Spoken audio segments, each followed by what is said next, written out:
So I don't remember exactly when this was. I can't connect it to a certain time period other than it's more than 15 years ago, most likely. I believe I saw a Reatta for sale. And if I remember correctly, it was probably in the Auto Trader magazine. So that would put it definitely before like 2010 or so, when they still had the magazines. And I don't even remember how I became aware of Reattas. We get old, you don't remember everything. So I went down to Corona de Tucson, which is south of Tucson, because there was a Reatta Convertible for sale, a 1990 Reatta Convertible. And I've had interest in Reattas and the Rivieras of that time period. And I went down there with the intent of maybe buying it, with the intention of maybe buying it. And I took it for a test drive. Like I said, it was convertible. The top, we kept the top up. We didn't put the top down. And it was so noisy and rattly and shaky that I was turned off immediately. You know, it looked beautiful. I liked the car. I liked the design. It ran great, but it wasn't fun to drive because of the noise and the rattling and the shaking. So I put the Reatta out of my mind for quite some time. And it seeped back into my mind on occasion. And I started to do some more research on it. And because, you know, I still like the looks of the car. I thought it was a pretty cool looking car. And I like the idea of having a two-seater again, after having Thunderbirds when I was younger. So I learned that the 88 and 89 have the touchscreen, and my friend had a 89 Riviera with a touchscreen. I didn't want that because mostly I didn't want to have to take my mind off driving to switch from the air conditioner to the radio to the diagnostics, whatever I wanted to do. And you know, I prefer buttons that you can find without thinking or looking once you get used to them. So that was out. And then later I learned that the 88, 99, and 90 had a very problematic, hard to fix, hard to find parts for anti-lock brake system. And so I wasn't interested in dealing with that. And then I learned the 91s had an upgrade on quite a few things, including the engine and transmission. So I set my sights on looking into buying a 1991 coupe. The coupe wouldn't have the rattling, shaking problem, and you'd have the better engine and transmission, a better braking system. So I ended up buying one just recently, this year, well, last year now, 2025. So we're looking at my 1991 Reatta Coupe today. It's been a few months since I've made a video, and now this is going to be Rod's Reatta Roundup Volume 1, because I now have 3 Reattas. I'm part of the cult now. It's a cult car. I have been smitten by the Reatta.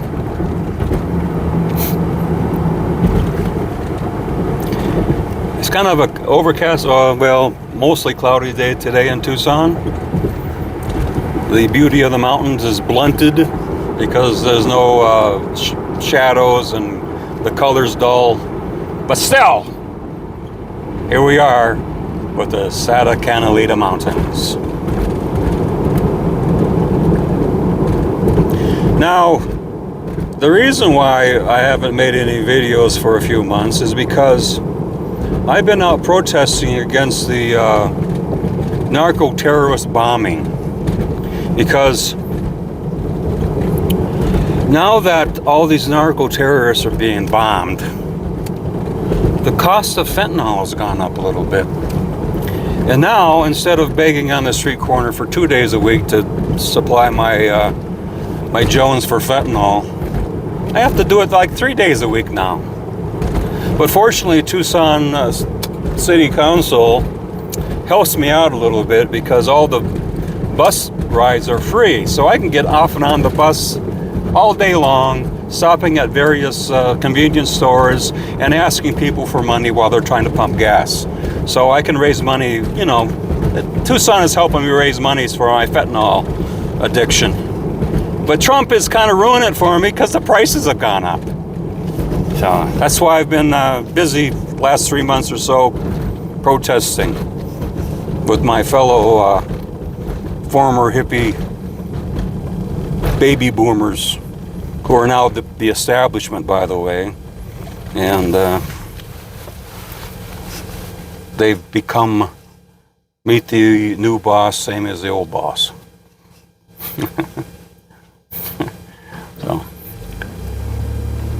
So that's my political commentary for today.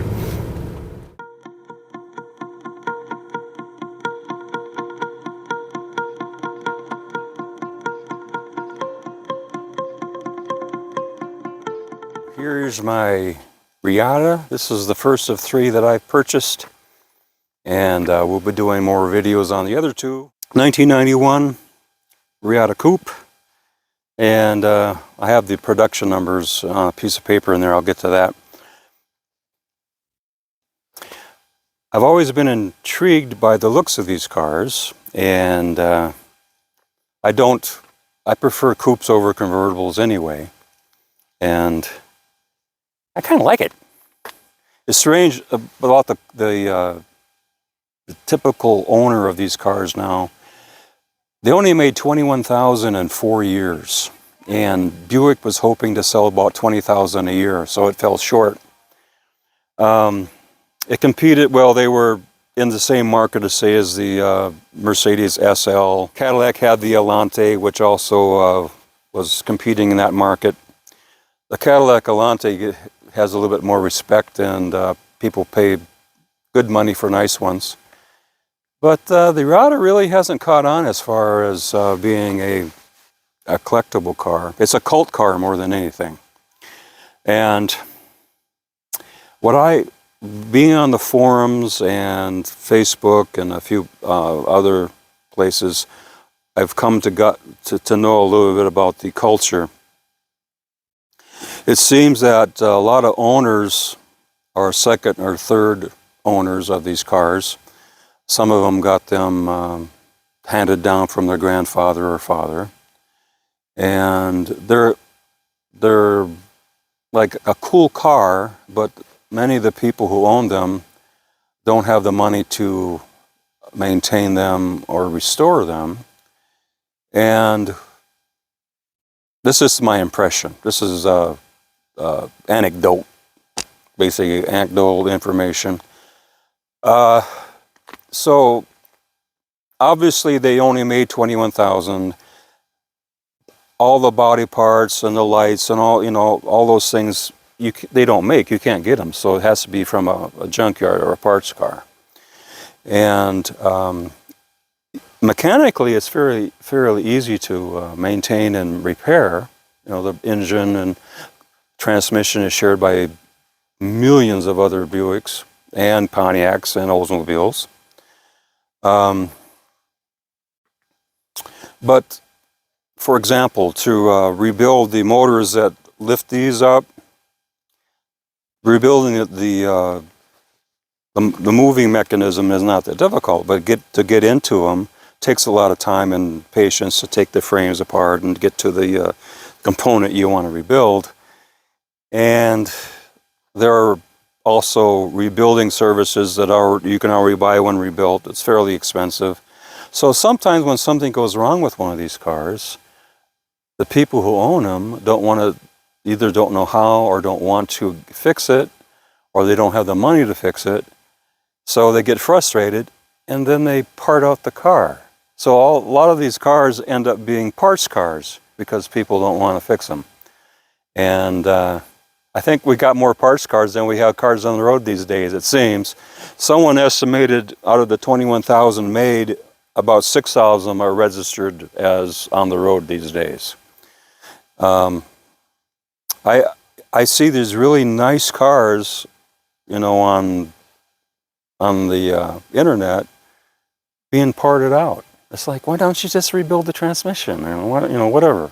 So that's kind of frustrating for me. So it's really now really low mileage convertibles can bring some good money, but people end up complaining. They pay, say, $1,500 for the car, and then they get frustrated when it's going to take $1,000 to fix it. So they don't want to fix it. They part it out because they can get big money for the parts. So it's not economically smarter for them to part out the car and sell it for parts. And it's frustrating. There's one guy that had a junkyard just a few months ago who tried to sell one of his Reattas as a parts car, and nobody responded, nobody bought it. And it was during Halloween, and he dropped a huge pumpkin on it and destroyed it. And then, of course, he scrapped the car. So there's no respect for these cars. Buick has always been the redheaded stepchild for General Motors anyway, and the Reatta is like, I don't know. It's almost like a redheaded stepchild who's been kidnapped, and the parents don't want to bother looking for him. So anyway, I love the cars, and there's a lot of people who do own them, who do love them, but this is it's a special case, really, if you want to keep one of these running. And probably the biggest hurdle can be the electronics and electrical systems, but that's true of any GM car from this era. That's one of the weak points. So it's not just Reatta. So anyway, when I got the car, it had the original wheels that were silver aluminum wheels, but they were pretty beat up. A lot of rash, and all the paint and the clear was faded and peeling.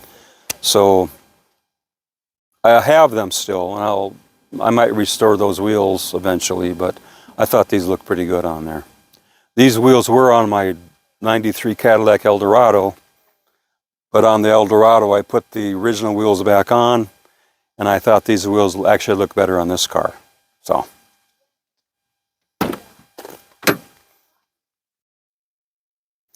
when I first got this car, I noticed there was a few business cards in between the seats and under the seats, all the same visit card. And it looks like the person who owned this was a real estate agent. So, and the carpet everywhere was covered with either coffee or Diet Coke or something. And you can still see a little bit of traces of it here on the edges. It took me, I don't know, a long time to clean out the carpet. I had to take the seats out and everything. And I don't think it was coffee because it didn't have an odor. So it must have been Diet Pepsi. Because I like the smell of coffee. But anyway, I have this, I want to refer to the production on these. So in 1988, they didn't make a convertible until 1990. So 1998, they made 4,708 Reatta coupes. In 1989, they made 709 Reatta coupes.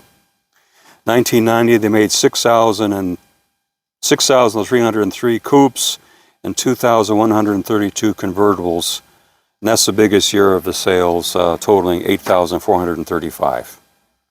In 1991, they made the least of them, 1,214 coupes, 305 convertibles, a total of 1,519 that year. When we get to my convertible in another video, we'll break that down a little bit too. So, anyway, just I couldn't remember that, so I had to write it down.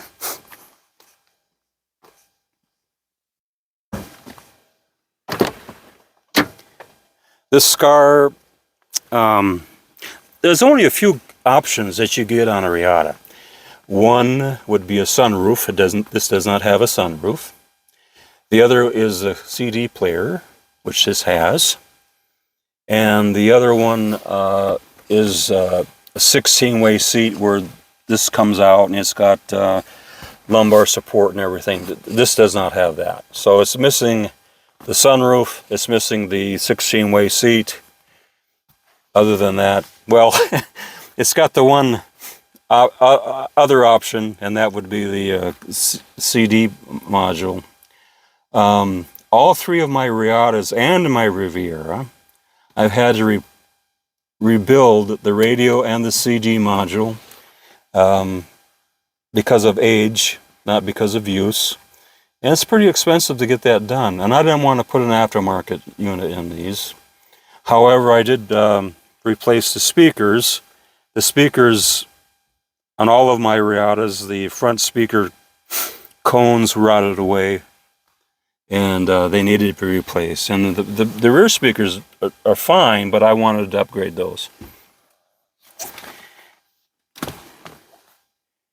And what I kind of like about this, it's got this little area with the storage. You can put stuff in there. And another thing it has is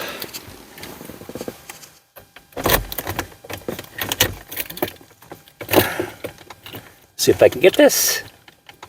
Hang on. There we go. Is you put your skis in here, see?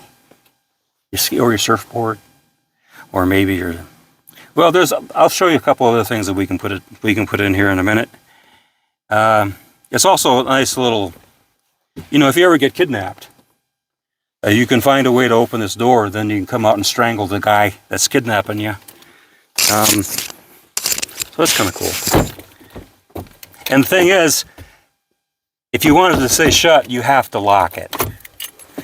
It's kind of a pain in the butt, you know, so. Now, you know, a lot of people who bought these were,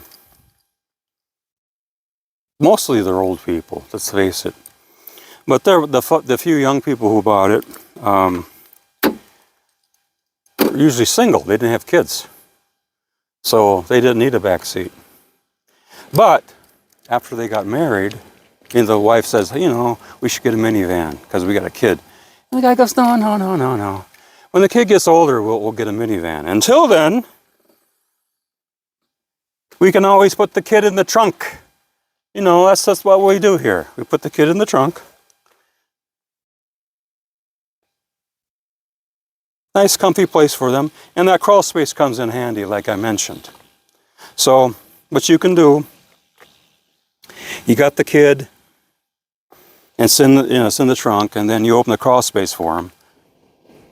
You can have twins, and you still don't have to buy a minivan until the kid gets a little older. Now, when the kid gets older, safety's still a concern. You can hold them in here. Got a place for the kid to hang on to, you know. So, you know, it's kid friendly until the kids get too old to fit in here. So it's a nice thing to have. Some things in the trunk I want to show you. Kids sleeping, and it's really nice. So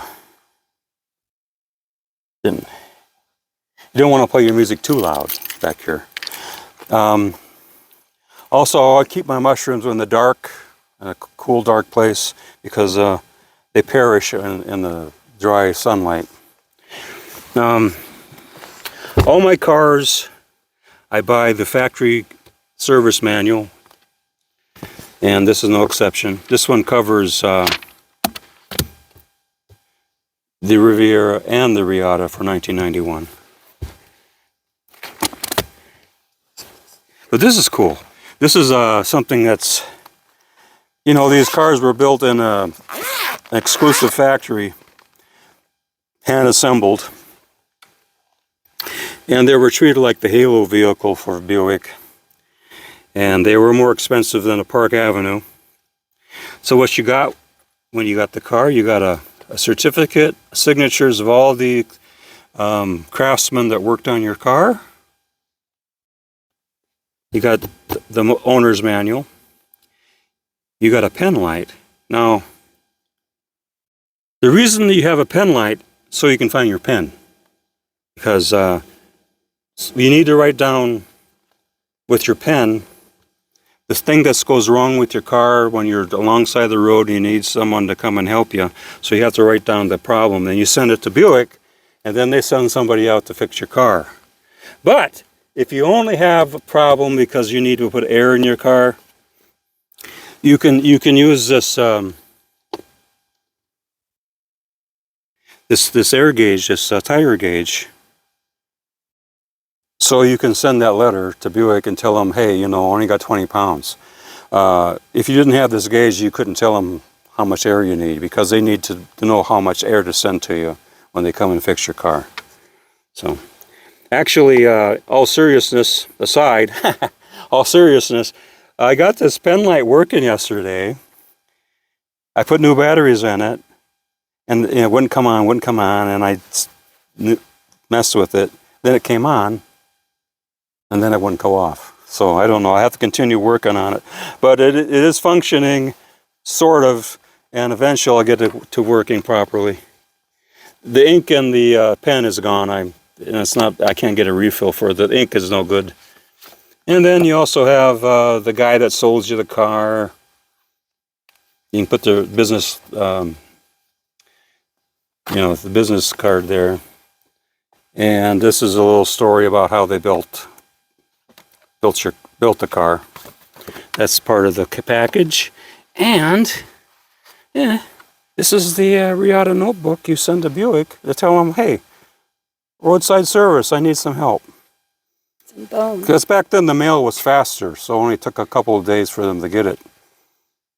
So it's before the internet was big.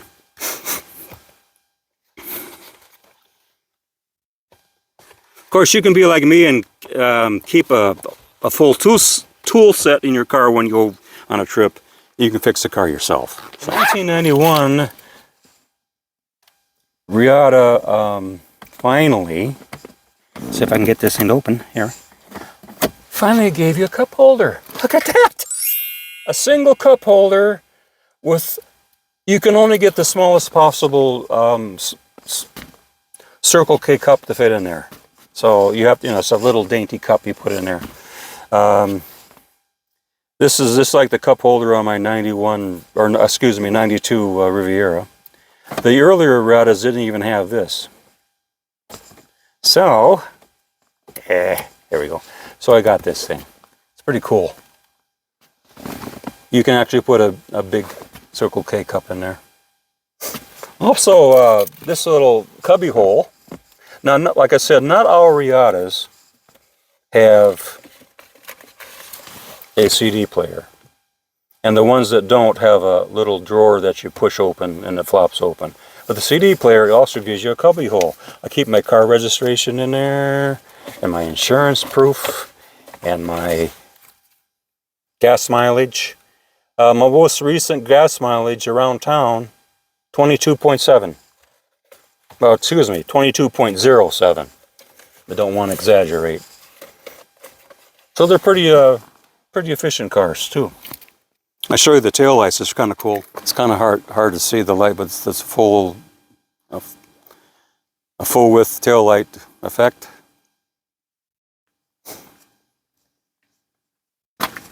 Got your turn signals.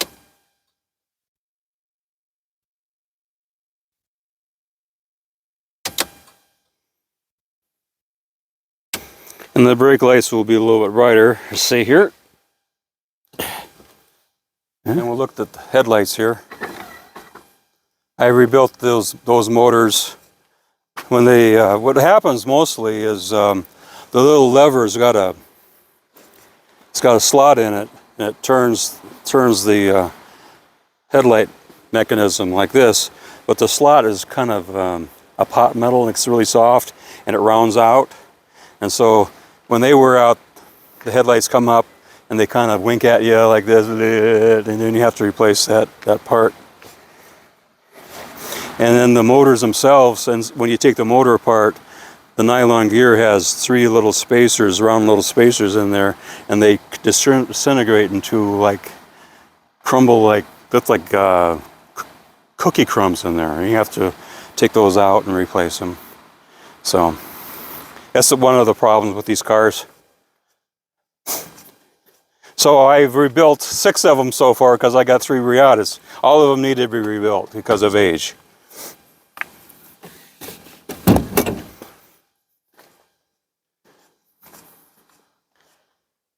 And here's the formidable, famous Buick 3800 Series 1 engine. First year for the Series 1. 170 horsepower.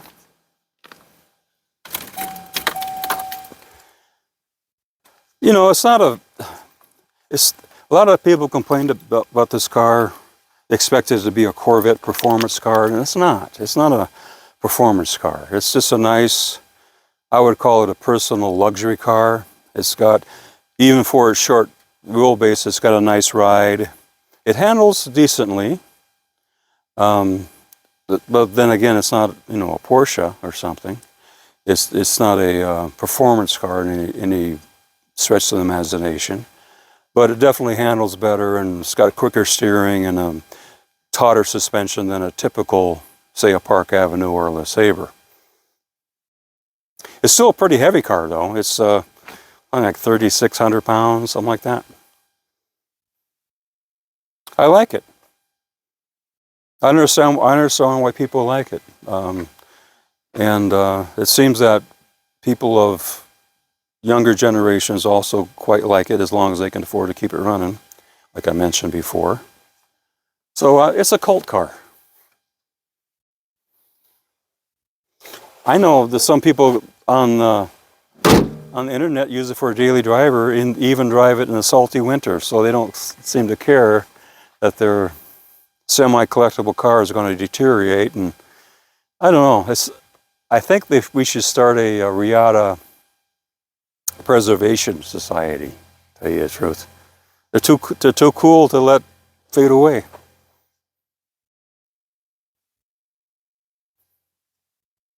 Well, I can't think of anything else to talk about. Since I have 2 more to talk about, we'll get more into it later in different videos about some of the production quirks and the uniqueness, or the, I shouldn't say uniqueness, but the very rare 91 convertibles, which I have one. Once I got a coupe, I just happened to stumble upon this convertible. The guy kept on lowering his price. It got to the point where I just had to buy it. I mean, he's having a hard time getting rid of it. Like I said, nobody wants to pay money for these cars. So I bought this convertible, and as a preview, I can tell you right now that the 91 convertible is much better as far as noise and shake and all that. So I'm happy with the 91 convertible. Much better than 90. Much better. And Buick made a concerted effort to improve upon the convertible for 91, just in time for it to stop production. So anyway, well, that's all I have for you today.